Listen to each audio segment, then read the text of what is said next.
আপনাদের সম্মুখে বক্তব্য রাখবেন। আলহামদুলিল্লাহ ওয়াসসালাতু ওয়াসসালামু আলা রাসূলিল্লাহ। এই এলাকার কৃতি সন্তান কক্সবাজার শহর জামায়াত ইসলামের সম্মানিত আমির, এই চকরিয়া পেকুয়ার বাংলাদেশের প্রিয় নেতা জনাব আব্দুল্লাহ আল ফারুকের সম্মানিত মরহুম আব্বাজান জনাব নুরুল কবিরের জানাজায় উপস্থিত বাংলাদেশ জামায়াত ইসলামের কেন্দ্রীয় অ্যাসিস্ট্যান্ট সেক্রেটারি জেনারেল জনাব মোহাম্মদ শাহজাহান, বাংলাদেশ জামায়াত ইসলামের কেন্দ্রীয় কর্ম পরিষদ সদস্য সাবেক এমপি জনাব শাহজাহান চৌধুরী, এই চকরিয়ারই কৃতি সন্তান কক্সবাজার জেলা পরিষদের সাবেক চেয়ারম্যান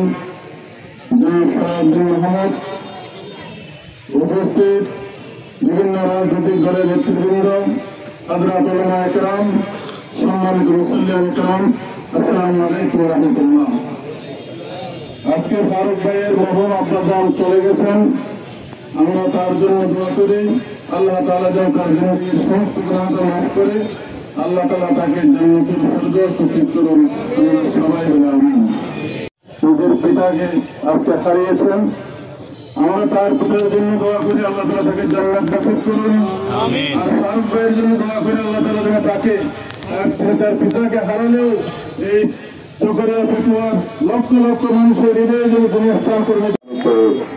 প্রাক্তন কক্সবাজার জেলা পরিষদের সম্মানিত চেয়ারম্যান, সাবেক চেয়ারম্যান, আমার অত্যন্ত প্রিয় এবং আমার শ্রদ্ধাভাজন জনাব সালাউদ্দিন মাহমুদ সাহেব, বাংলাদেশ জাতীয়তাবাদী দলের চকরিয়া সম্মানিত সভাপতি, আমাদের জননেতা আমার প্রিয় ভাই জননেতা এনামুল হক ভাই, সম্মানিত কক্সবাজার জেলা জামায়াতের সম্মানিত আমির, বিশিষ্ট আলেম দ্বীন, উকিয়া টেকনাফের আগামী দিনে মানুষের কান্ডারি জনাব নূর মোহাম্মদ আনোয়ারী সহ আমাদের সম্মানিত জামাত নেতৃবৃন্দ, চকরিয়ার সম্মানিত সর্বস্তরের বিশিষ্ট জন, হযরত উলামায়ে কেরাম,